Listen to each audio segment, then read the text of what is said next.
大家好，今日飛哥用呢個有啲神似嘅造型嚟回憶致敬一下香港粵語影視傳奇謝賢嘅一生，紀念佢同前妻狄波拉之間嗰種陪伴一生嘅友情。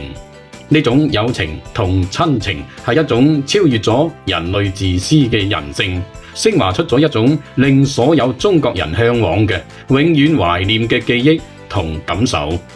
希望四哥嘅傳奇能夠激勵我哋粵語文化人同觀眾一齊將粵語文化一代接一代傳承落去，為我哋嘅子孫後代提供源源不斷嘅精神動力同民族自信。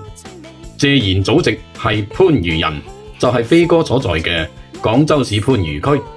我嘅小學階段呢，就係喺謝賢先生嘅家族祠堂改造建成嘅番禺市橋先鋒小學，喺嗰度學習度過嘅。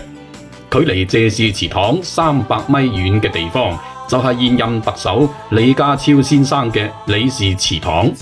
我外婆就係靠租住佢哋族人嘅房屋，抗戰之後先可以存活落嚟嘅。可見番禺市橋呢個地方確實係唔簡單啊！可惜先鋒小學嘅謝氏祠堂嘅整體結構已經拆晒啦，網上已經揾唔到痕跡。唯一可以證明謝氏家族祠堂存在過嘅，可能就係下面飛仔哥嘅小學畢業照片。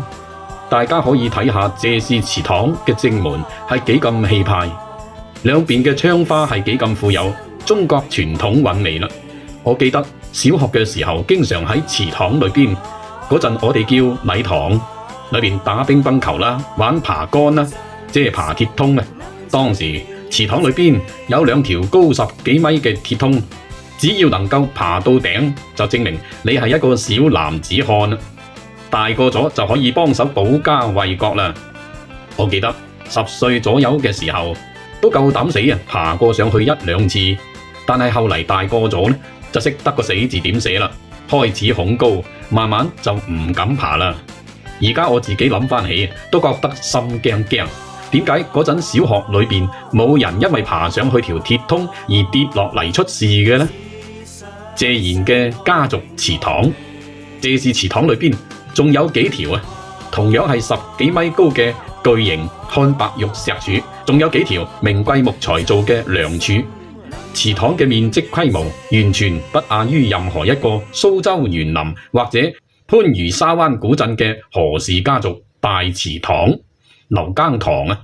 可惜謝氏祠堂已經被拆咗啦，我嘅母校先鋒小學都搬咗去另一個地方啦，實在係太遺憾。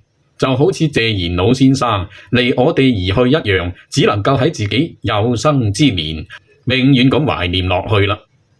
謝賢係從演平民電影《樓下山水喉》成為平民影星開始出道嘅。記得無線電視劇集《難兄難弟》裏頭就有佢演嘅街邊小混混、無業遊民嘅鏡頭。後嚟因為入咗影視行業而走紅啊！所謂終須有日龍穿鳳，唔會成世褲穿窿啦。從此佢就人生如戲，戲如人生，上演起一幕幕窮小子變英雄嘅故事。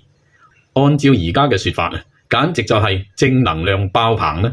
而且過去嘅電影電視劇唔會呢樣又唔俾拍，嗰樣又唔俾拍，演員嘅自由度大，自然就可以真情流露，好戲連場啦。點會好似而家揾部好戲睇下都冇呢？